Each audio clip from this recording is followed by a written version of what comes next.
sabi ng kaibigan mo, lahat daw mali ang mundo.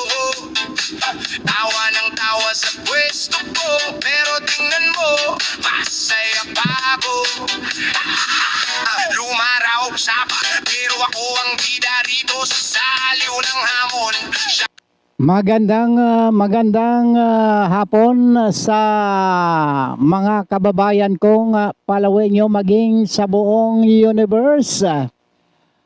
Welcome po tayong lahat na subaybayan ang programang Hitik sa Impormasyon, ang isyong panlipunan, balita at komentaryo dito lamang sa Bigwas News Philippines. Kung siya ay palad, ako yung buhit na matalas. Bakit ba lagi na lang sugat ang laman ng bawat litan? Samahan ho ninyo ako sa loob ng isang oras na programa. Walang personalan, trabaho lang tayo mga kaibabayan.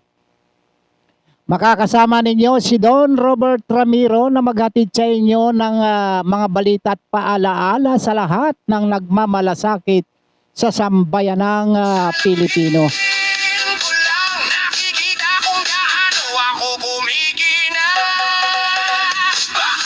Sa bawat palalait Ang headlines ho natin ngayon mga kababayan ay tungkol sa ginanap na State of the Nation address ng Pangulong Bongbong Marcos Jr. na ang mga linyadang tumatak sa isip ng sambayanang Pilipino ay ang ating bibigyan ng pansin. Ano?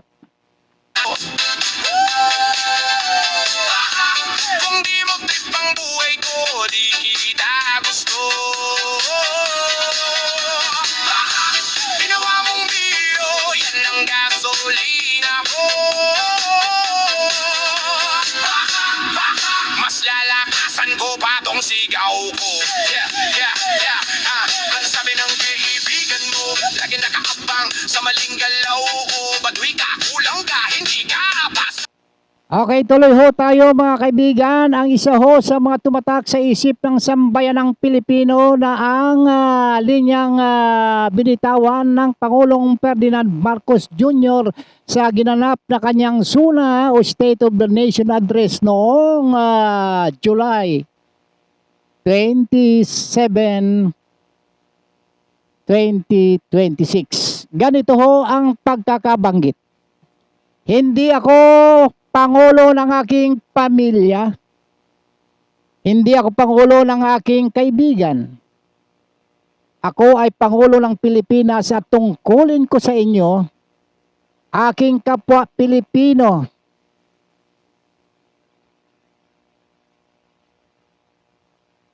Ang layunin ng pamahalaan ay tiyaking mararamdaman ng bawat Pilipino.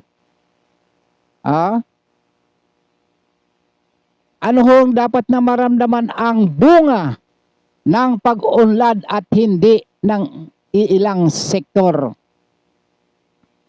Yan ho ang isa sa mga tumatak na ika nga ay nagbigay sa kanya ng standing ovation at atin hong bibigyan ho ng ika nga pansin.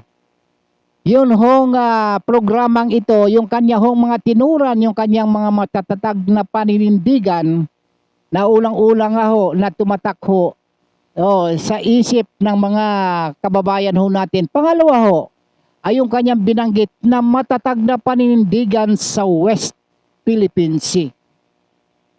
Ang pangatlo ho dyan ay ang pananagutan laban sa katiwalian.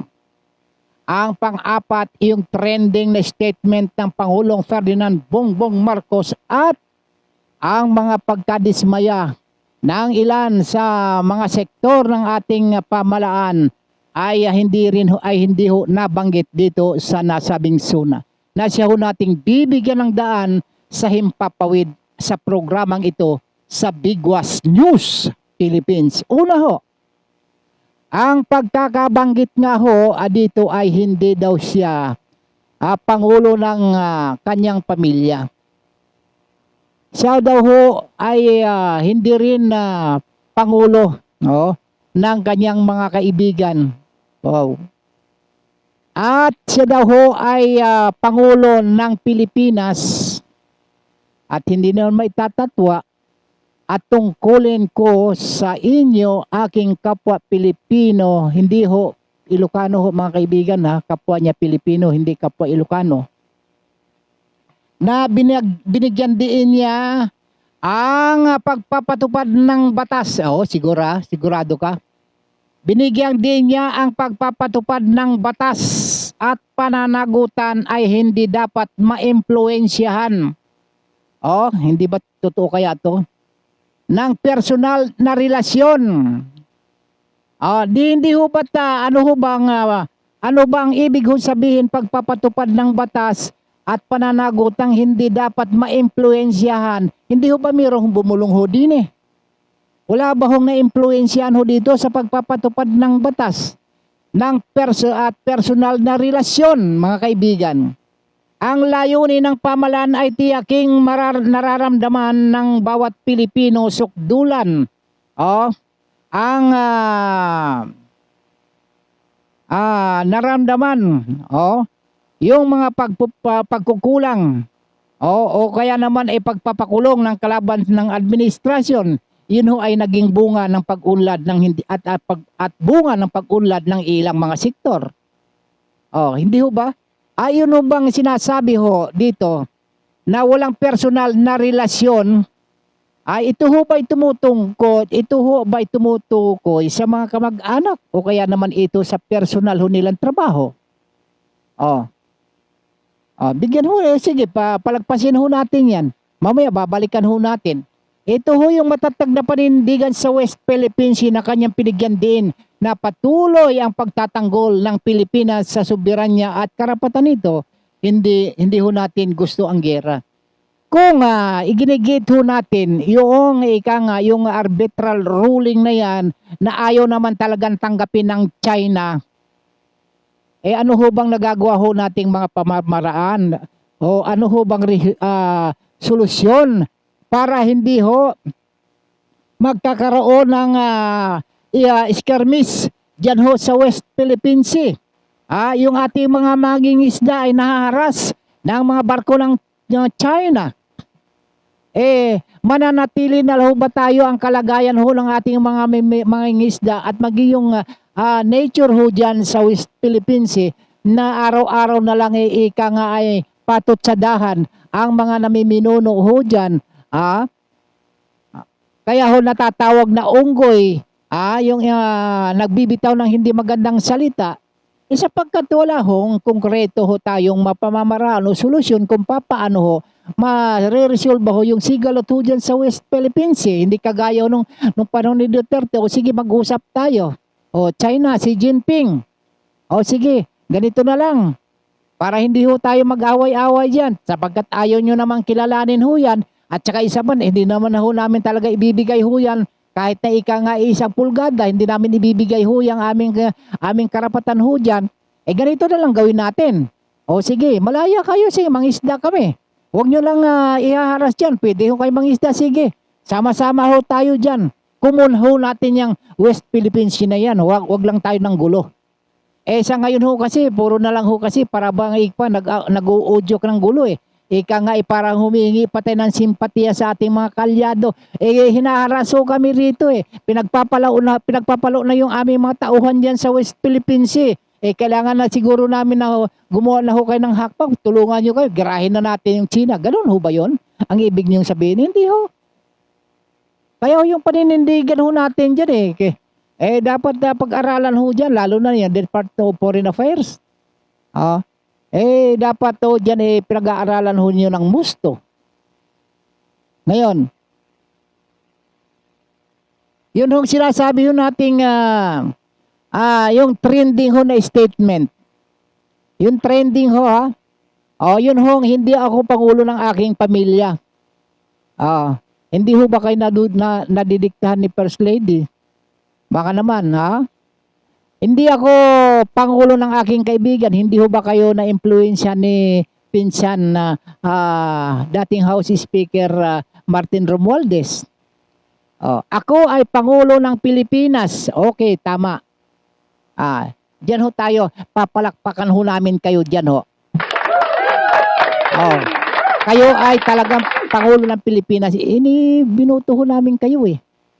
At tungkulin ko sa inyo, aking kapwa Pilipino, hindi ho sa inyong kapwa Ilocano ho, na binibigyan ninyo ang pagpapatupad ng batas. Yun ho bang pagpapatupad ho natin ng batas? Yan ho ba naayon ho? Oh, yun bang hustisya natin ay hindi ho baluktot? Kung sinasabi ho yung pagpapatupad ng batas ay hindi baluktot, bakit ho ninyo ipinakulong?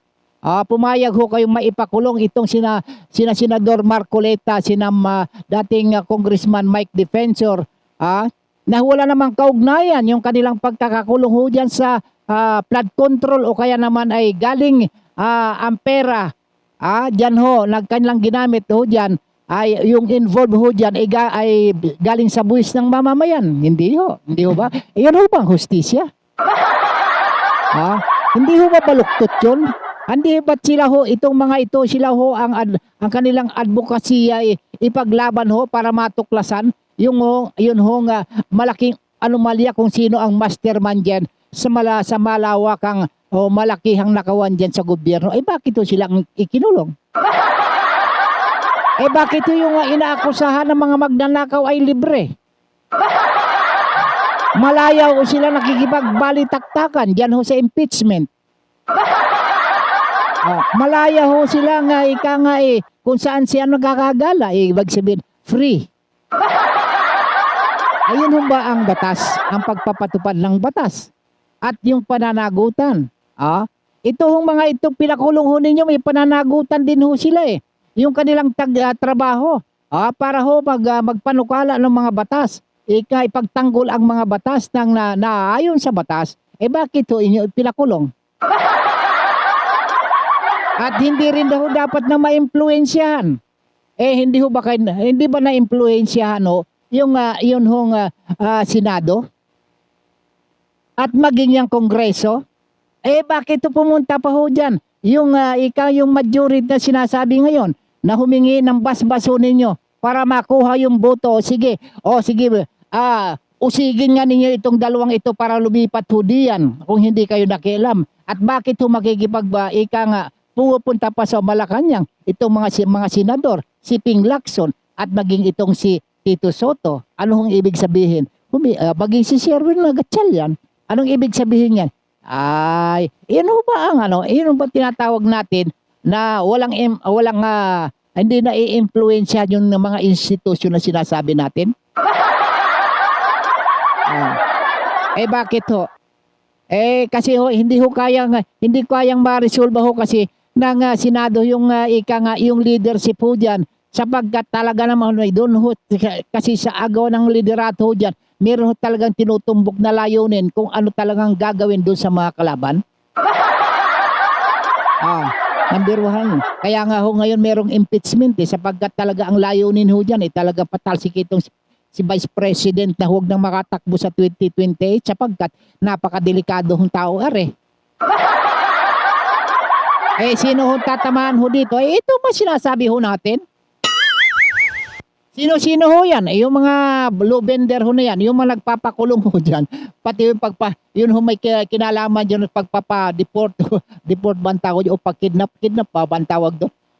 Yung pag-extradite ho dito kay dating Pangulong Rodrigo Roa Duterte. Tama hong batas ho ba yun?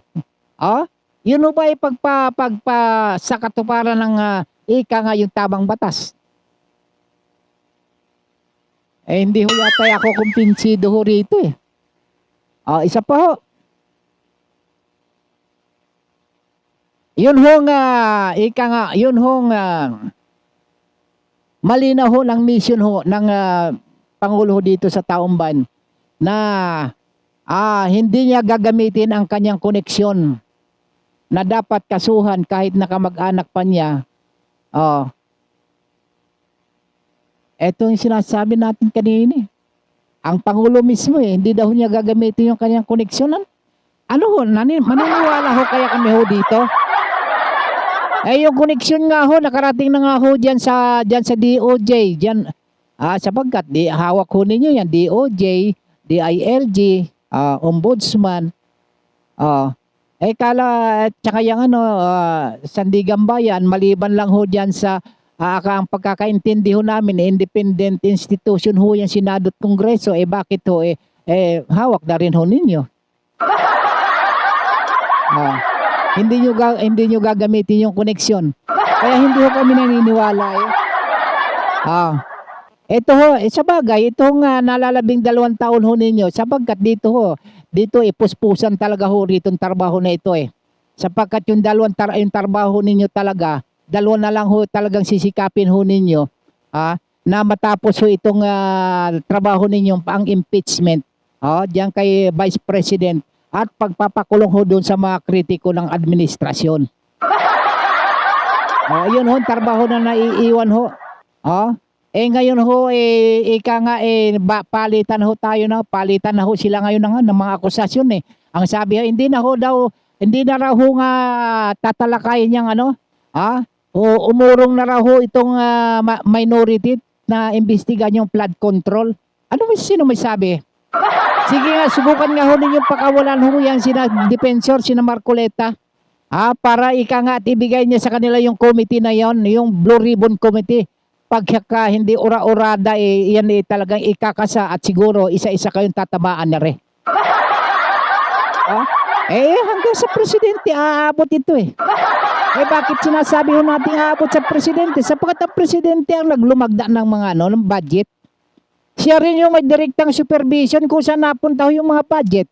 Yung pag-i-execute ng mga programa ng gobyerno, presidente ron yung may pananagutan, yung otoridad para mag-inspeksyon. Pagkatapos ngayon hindi na basta-basta man lamang na ituturo kung sino-sino. Kayo ano ho sinasabi nitong si bigyan nga natin ng sample. Etong si Martin Romualdez. Dito na tayo pupunta tayo dito.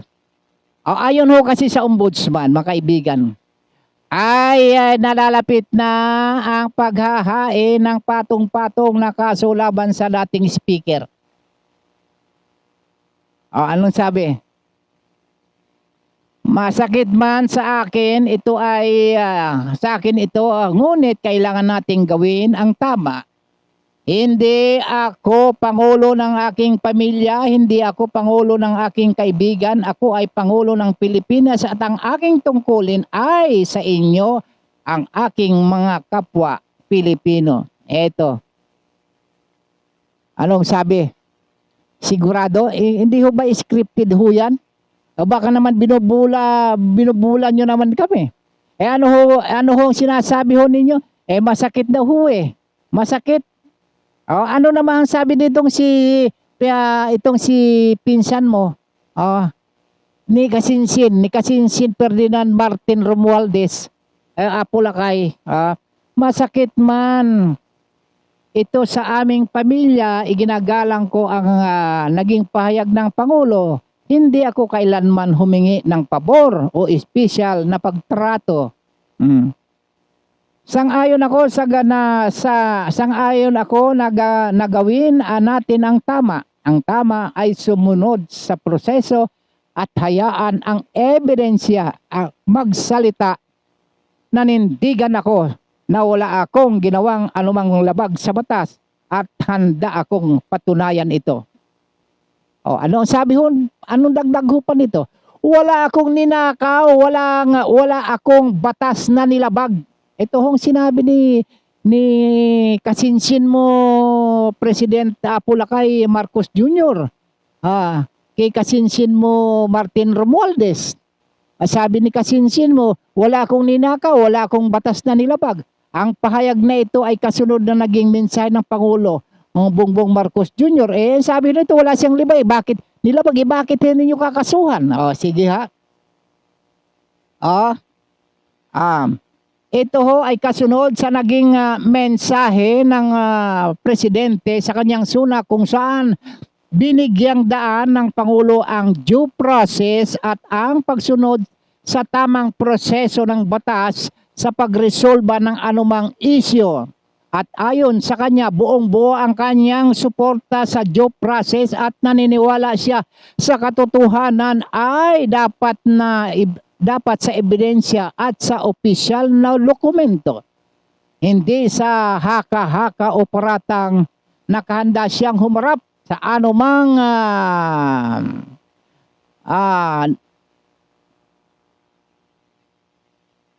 nakahanda siyang humarap sa anumang nararapat na legal na proseso at dapat munang at dapat ang katotohanan ang magpapatunay na ang mga pangyayari na siyang magbibigay linaw sa anumang usapin na kanyang kinaharap. Ha? Eto. Yun ho ang sinasabi ho natin.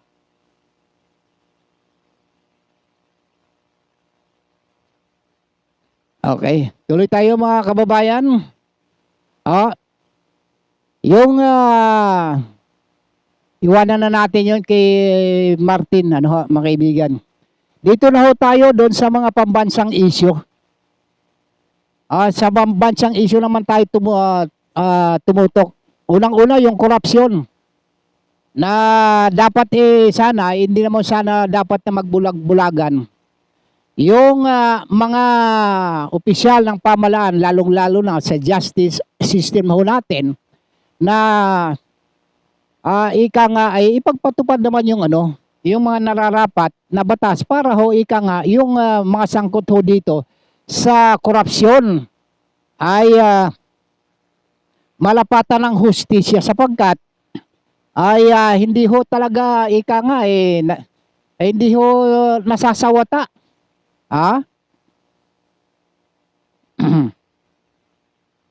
Hindi lang mang ho yan sa kalusugan ho natin. Yung kalusugan na kailangan ho ng ating mga mamamayan, lalong-lalo na ho, yung pagpapalakas ng sektor ng kalusugan at para ho mapabuti naman ho yung pamumuhay ng bawat Pilipino. Yun ho kayang yung kayang PhilHealth Fund na yun nabalik na ba kaya? Nagtatanong lang ho tayo mga kaibigan ko Wala naman ho masamang magtanong. Ang masama ho yun, nagtatanong na ikaw yung tinatanong mo wala namang latoy-latoy. Isa pa ho yung agrikultura ho natin. Layunin din ho na dapat ho mapagaan yung lalong-lalo yung gastos at transportasyon. At mapabilis yung paghatid ng mga produkto sa iba't ibang pamilihan, dapat ho, nabibigyan din ho ito ng pansin sapagkat ito ho ay isa ho sa mga pambansang issue na dapat ho natugunan ng gobyerno. Ay nabanggit na rin ho natin yung ugnayang panlabas ho natin dyan ho sa West Philippine Sea na hindi ho natin kailangan ho makipaggera. At isa pa ho yung flood control mga kababayan ko. Ito ho'y dapat dito kakitaan ng tapat na pamamahala, tapat na paglilingkod at maunlad na kinabukasan kapag itong flood control na ito ay matapos na. Sapagkat ito ho ay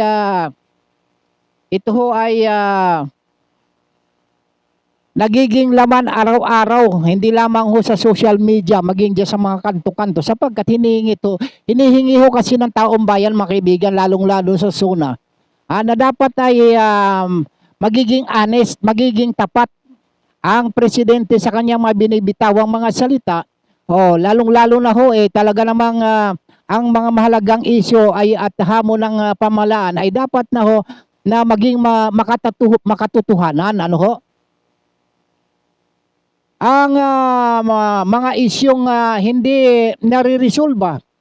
Gaya hong paulit-ulit na lang ho tayong flood control, yung kampanya laban sa korupsyon.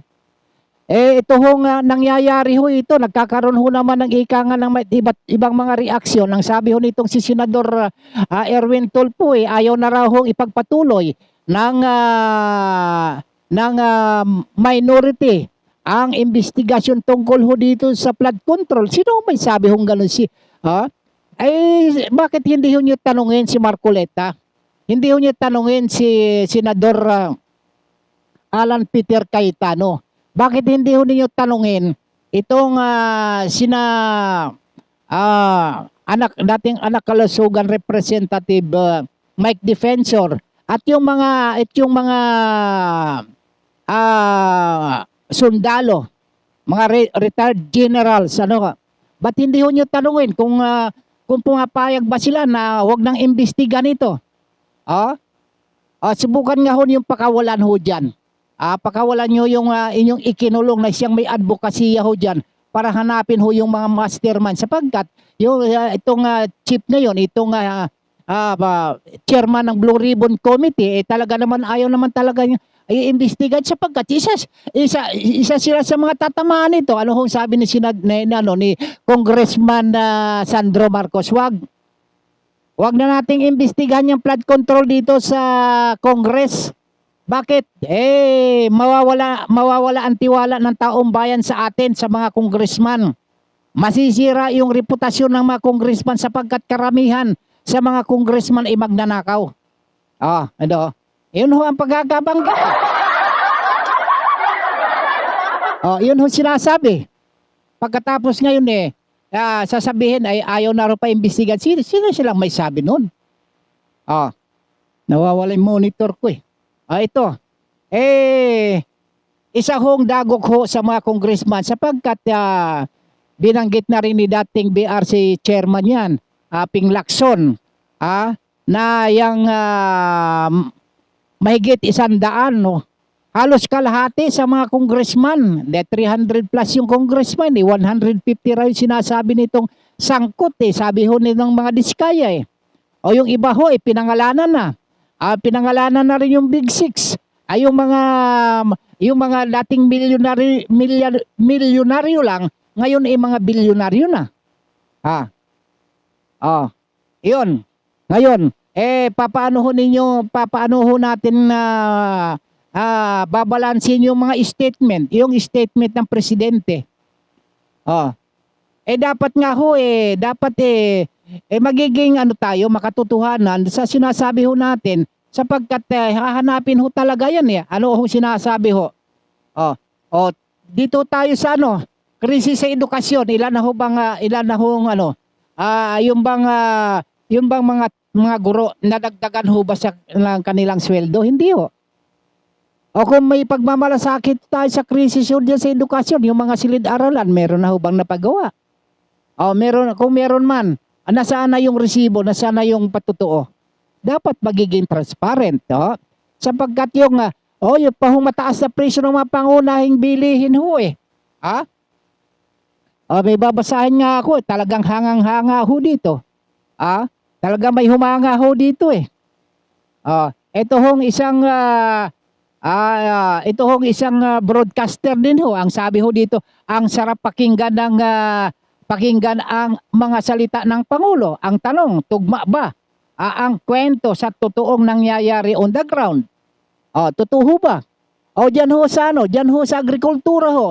Yung 20 bigas ho, hindi naman ho para lang ho yan sa mga lang. Doon sa mga purpose. Samantalang yung bigas ho niyan, hindi man ho nakakarating lahat. Piling-pili yung lugar, paano yung nasa malalayong lugar, hindi ho mararating ho yan. Yung mga Kadiwa Center ho na yan. At hindi ho tayo dapat na kampante lang doon ho sa yung mga magsasaka ng Pilipinas. Bahala na kayo sa buhay nyo.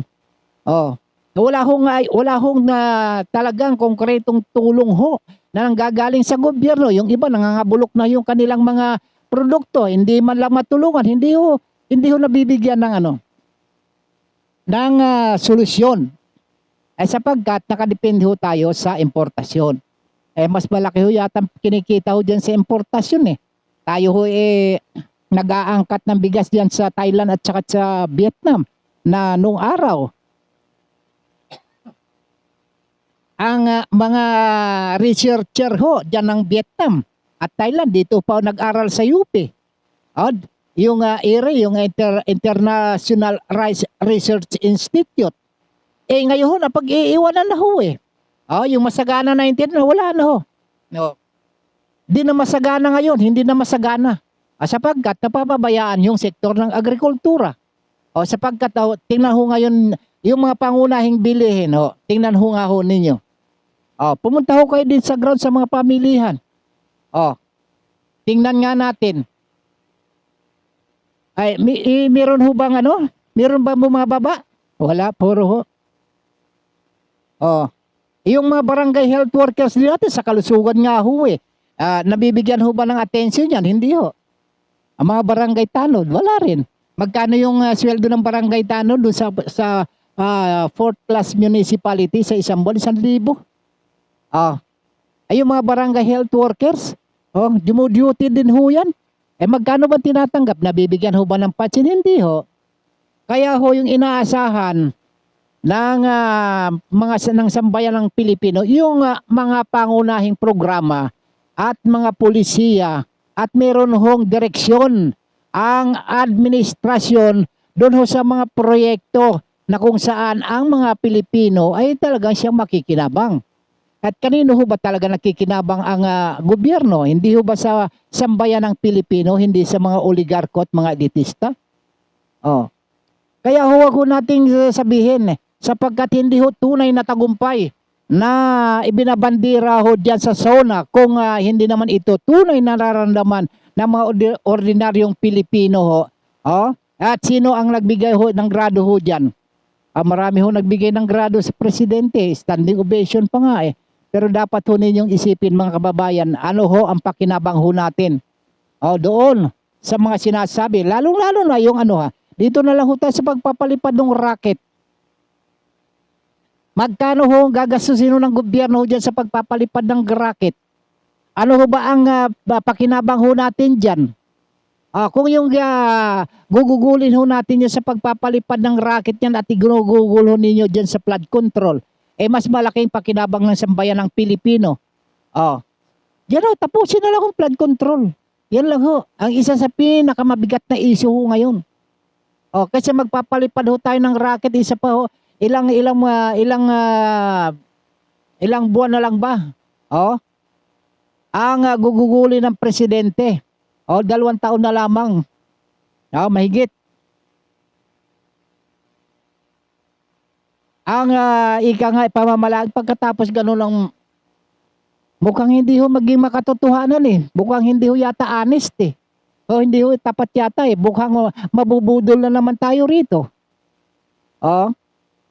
Napakarami hong issue na dapat tutugunan na siyang pangunahin bakit pa ho nating bigyan ho ng magiging pangunahing pagpapalipad ng racket mas mainam pa siguro pakinggan yun. Magkakaroon ho tayo ng paksilika ho rito. Bagaman ho yan talaga namang malaki hong may pakinabang ho sa Pilipino yan sapagkat magkaroon ng trabaho.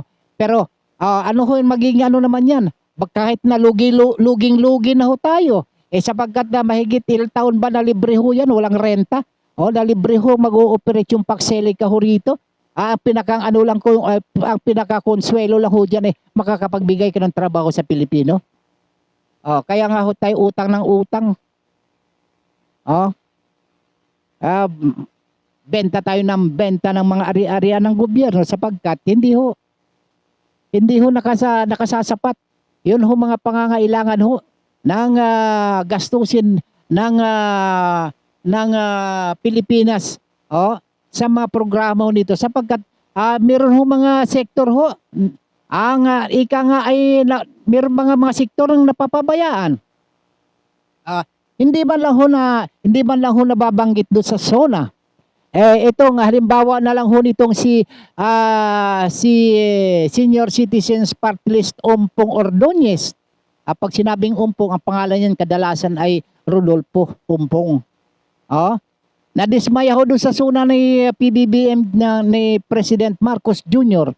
sapagkat wala hong malinaw at partikular na programa para ho sa mga senior citizen. Meron ho ba? Magpapaliwad ho kayo ng racket ho dyan Pagkatapos yung mga senior citizen wala hong malinaw na programa para ho sa kanila. Bagamat tinatanggap ho ng mga senior citizen ang expansion ng VAT,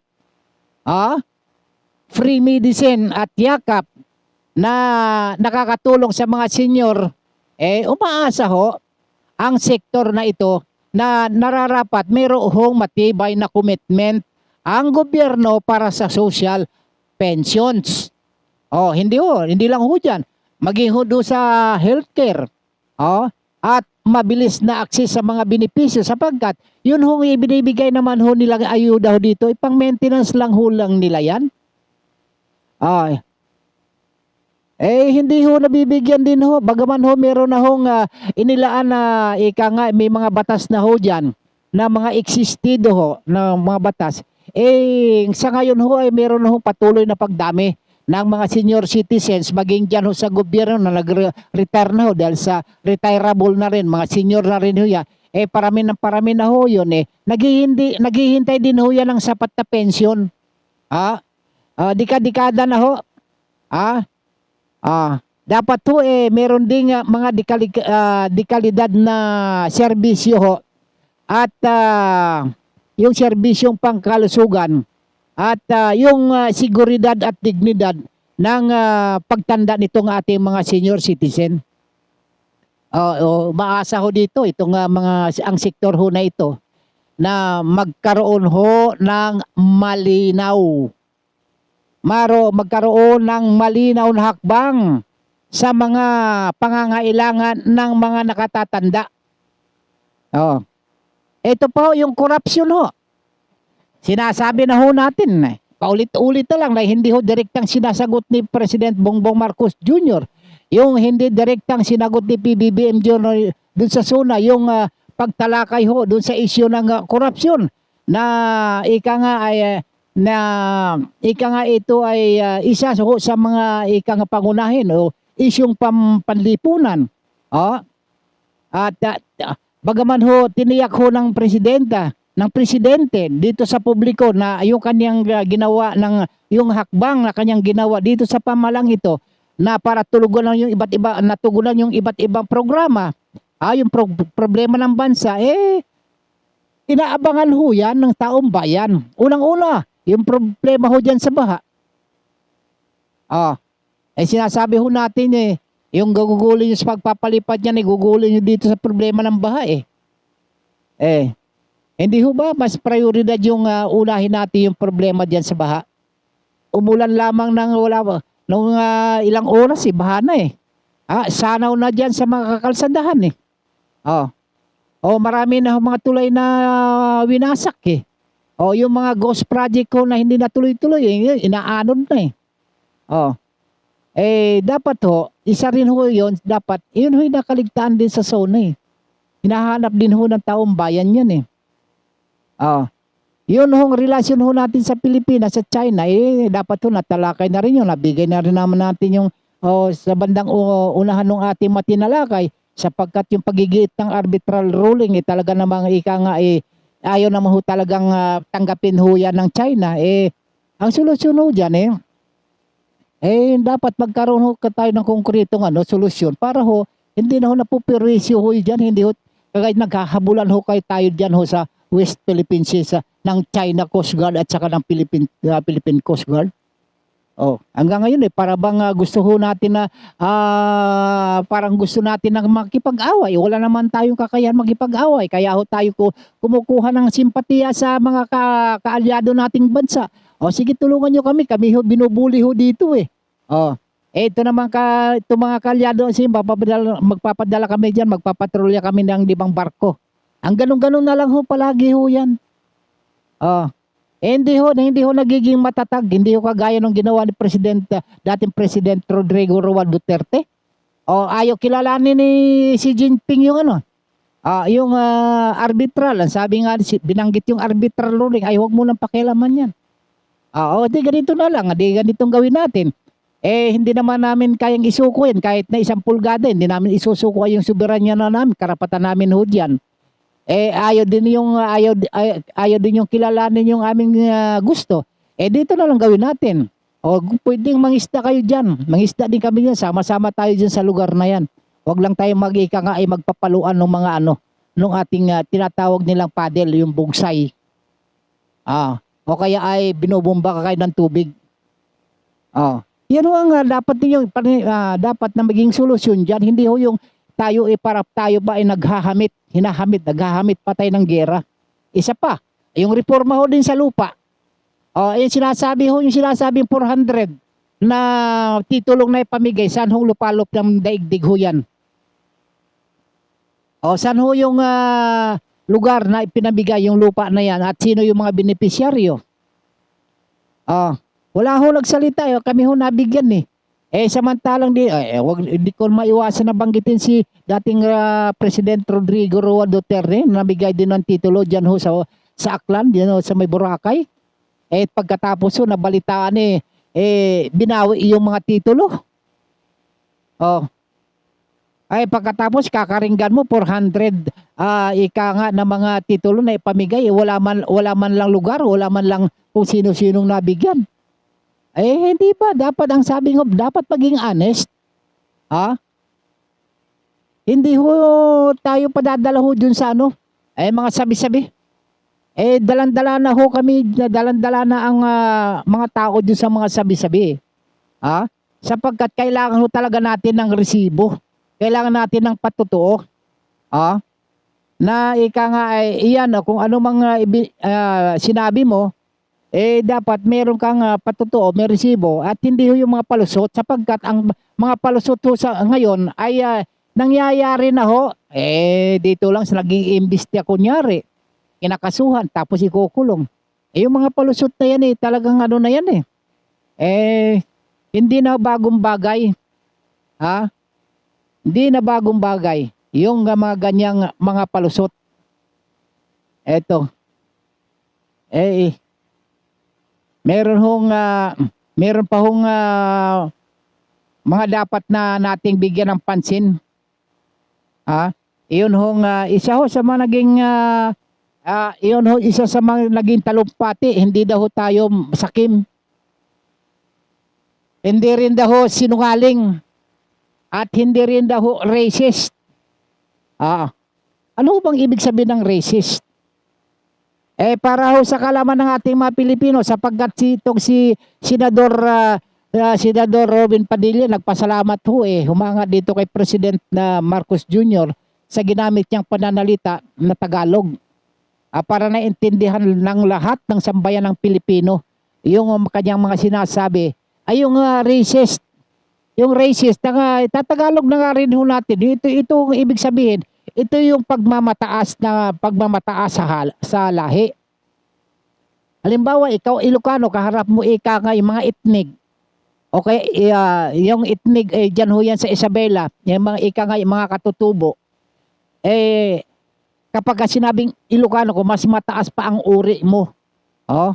Na pagka-Pilipino kaysa sa kanila. Iyon ibig sabihin na ang pagmamataas sa lahi o rasista, ito ho ay mapang-api. Ibig sabihin yan, iyon ay itinuturing na mapang-api rin dahil nga sa lahi. Yung tinatawag na racist. Wala naman ho tayong ganun, mahalo natin yung ating kapwa kahit na ikatutubo yan, hindi natin yan ikinahihiya. Pero ang sabihin hindi ho kami sinungaling. Mapapaangat ang puwit mo rito sa kinauupuan mo. Ito ho, isa na lang. Yun ho nga, nagtataguyod ho ng katwiran. Yung justice and transparency. Yung mga nag-iimbestiga ho dyan para ho, dyan sa mga may kinalaman sa malaking nakawan ho, ay yung nag-iimbestiga ang kinulong. Samantala yung iniimbestiga na yung malaya. Hindi ho ba pagsisinungaling ho yun? Isa hong napakalaking kalokohan. Yung pinasabi, yung mga palusot ho ninyo, kami dalan-dala na ho dito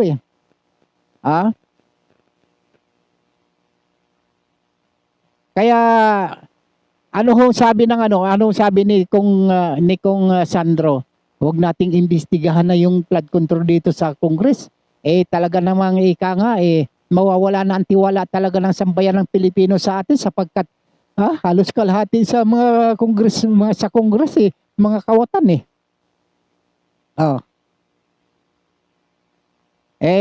Totoo ba? Yun ang sinabi ni Diskaya eh. Hindi lang ho, hindi lang naman na meron pa hong nagsasabi ho eh. Meron hong mga nagsasabi. Teka, meron pa nga hong, meron ho akong naitala dito na 6 ho sa pinakamayayaman.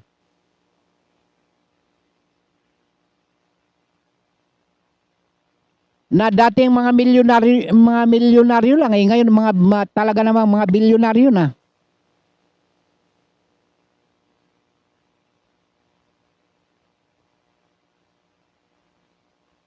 Hinahanap ko yung ano eh. Pero ito, sasabihin ho namin sa inyo ho mga kaibigan na hindi ho basta-basta ho kami naniniwala na yung sinasabi papalakpak ho kami. Hindi ho kami basta-basta pumapalakpak. Ang kailangan ho namin bago kami pumalakpak, meron ho kaming pagbabatayan kung paano ho namin papalakpakan yung mga sinasabi ho ninyo. Sapagkat madali hong sasabihin na ganito ho ang ginawa ko, nasaan yung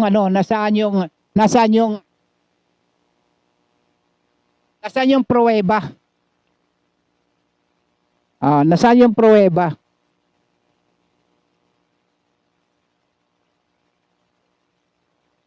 Hindi ko na makita yung talaan ko dito sa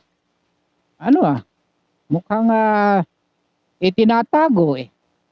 Para huwag lang mabanggit eh. Pero hindi ho makakaano yan sa akin. Makakalusot. Sapagkat hanapin ko ng hahanapin ho yun. Para ho sa kalaman ho ng mga tao, baka sabihin ho dito salita ho tayo ng salita, wala man ho tayong mapanghahawakan ng mga ebidensya. Para ho tayo ditong lata na ika nga batingaw tayo ng batingay, wala namang sound.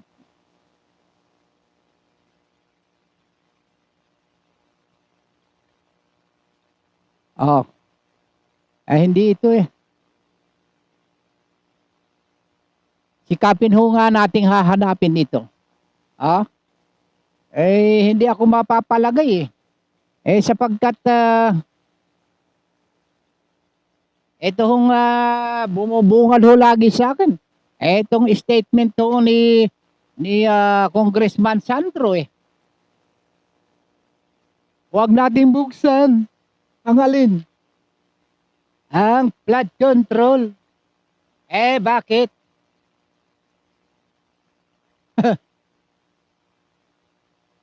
Eto Ang sabi? Huwag natin buksan ang flood control. Sapagkat hindi ho nararapat na ipagpatuloy ng Kamara ang sariling investigasyon kaugnay sa flood control project. Ano daw rason? Ang pagkakabanggit maaring questionin ng publiko.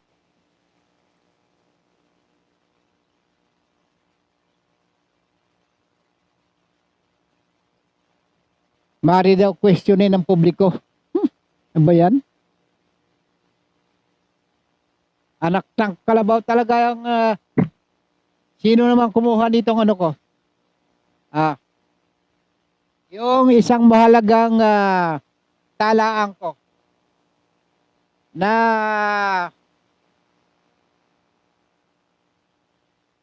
susungkit sa mga pangalan ng sinasabing Big Six.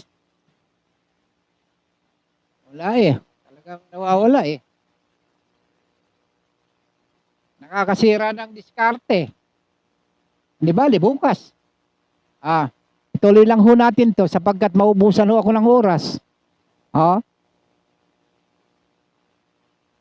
Ayon kay Sandro, Congressman, maaring questionin ng publiko ang magiging resulta ng anumang investigasyon ng mababang kapulungan dahil sa mga aligasyon na maraming mga mambabatas na posibleng sangkot sa usapin. At sinabi niya na anuman ang magiging kinalalabasan ng pagsisiyasat ng Kamara,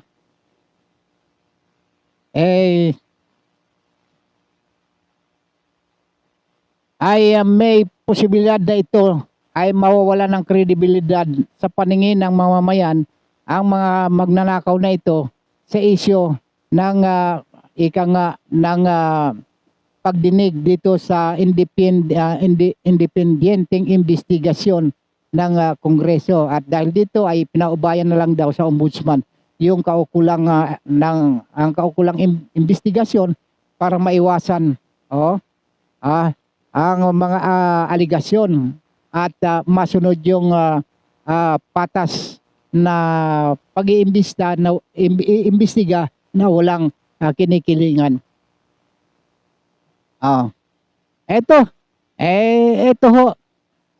Ito ho, imbestigan ho ninyo to ng patas na walang kinikilingan. Anin pa lamang ho ito na sinasabing the big six na sinabi ng lumubo ang yaman dahil sa kanilang greed of their corruptions. Mula ho kasi noong 2022 hanggang 2025 nang lumubo ho yung budget ng DPWH. At dito rin ay lumubo rin ho ang yaman ng ilang mga kongresista.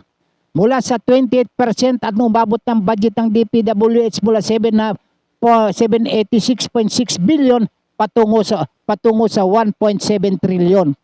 Yung flood control ng DPWH budget umabot ng 100% mula sa 120 billion hanggang 257.6 billion sa parehong taon.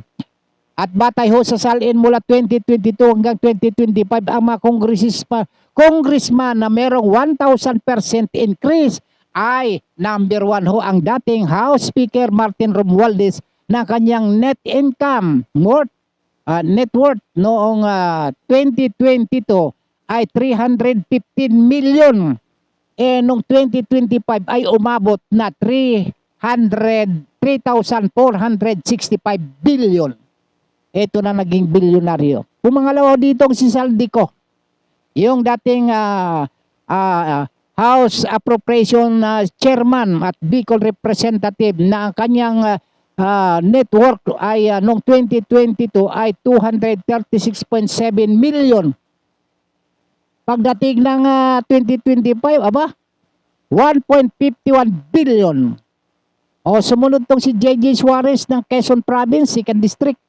Noong 2022 ay kanyang network ay 287.6 million. Pagdating noong 2025, 2.34 billion.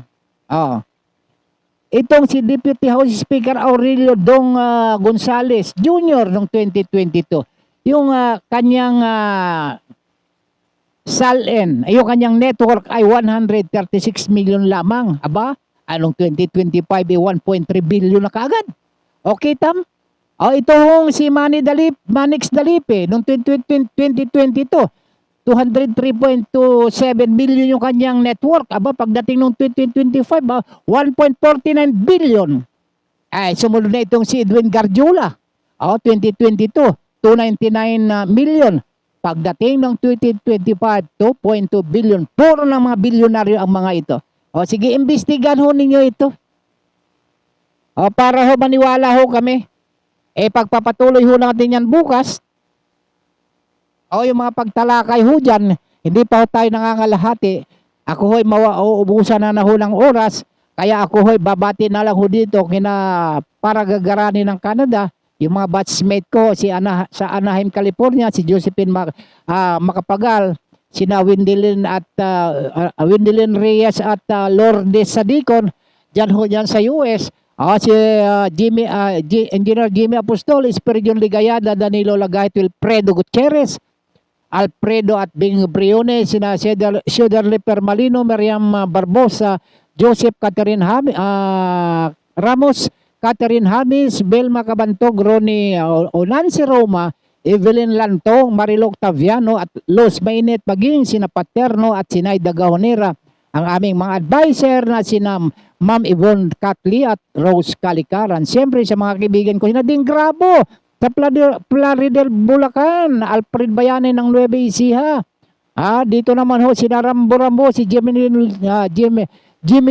Nietes, Presi Pangilinan, Labner Pangilinan, Neuron Martinez, o Kuyang Leo Ramiro. Si Attorney Frederick Abueg, ang host po yan ng Kongreso ng Palawan, ano? At sa mga kababaan, sa mag-anak ko na sina Reynaldo Ramiro na sa ano ho yan, nasa Hawaii. Sina Kuyang Normario Ramiro naman, diyan ho yan sa member ng CHPG sa Laguna, si Kuyang Nelson, si Kuyang Isidro, na retired police officer din ho yan, at si Mandy Salcedo, si Pinsan Noemi Ramiro, diyan ho yan sa Marianas Island. Sina Auntie Milba Rabino, si Manang Flora Rizzo. Sa mga, ang amin hong mayor dyan ho sa Danao, Kahijukan Romblon, di Galapagos of Asia, si Kahijukan Municipal Mayor Attorney Marvin Grig Ramos, sa San Fernando, Mayor Nanding Marin, dyan naman sa Magdiwang, Mayor Noel Joseph Machon, at dyan ho sa aming barangay, ang aming barangay chairman, dyan ho sa Danao, Kahijukan, Sibuyan, Romblon, barangay chairman Gregor Villanueva, ang kanyang mga kagawad, sina Lydia Marasigan, Henry Regala, Roger Ragot, Raymond Galindo, Jetty Babaw, Arnel Rotone, Secretary Evelyn Formanes, Treasurer Nerissa Maron, Bookkeeper Vanessa Mesa. At maraming salamat ho sa mga kababayan kong palawin nyo, maging sa buong universe, bukas na muli ho. Antabayanan ang isyong panlipunan, balita at komentaryo dito lamang sa Bigwas News Philippines ho. At sa ngalan ng ating mga magigiting na kasama sa palatuntulang ito, sina Tek Heron at Tek Leo, sa ating program director Jeff Balahonda, ating program news director Ma'am Rose Dingding, ang ating station manager Ronnie Dave Abili, ang ating general manager Ma'am Naomi Kaskara. At ako ho ay nagpapasalamat sa lahat ho ng mga tumatangkilik sa programang ito. Mag-comment lamang ho kayo at pagbibigyan ho natin ang inyo pong mga suggestion. Kung meron ho kayong mga suggestion ho na may kinalaman sa isyong panlipunan, ay atin hong tatalakayin ho dito. Hindi ho natin palalagpasin yan, hindi ho natin patutulugin, at hindi ho natin ilalagay sa uyaye para ika nga ay mahimbing na lamang yung issue na dapat natin natalakayin. Yun hong nangyayari ho ngayong mga pagkilos protesta. Diyan din ho sa Sibuyan, Romblon ho, diyan sa San Fernando. Magkakamag-anak ho yung magkakabilang kapanig ho diyan yung pro at saka mining. Ang hiling lamang natin, gawin nating mapayapa. Sa prinsipyo lamang ho kayo magtatalo, huwag ho niyong pairalin ang init ng ulo sa inyong kadugoan ho, at sa inyong kapwa-tao. Maging mahinahon sa lahat ng sandali. Ang inyong nakaagapay sa palatuntunang ito, walang iba kundi si Don Robert Ramiro.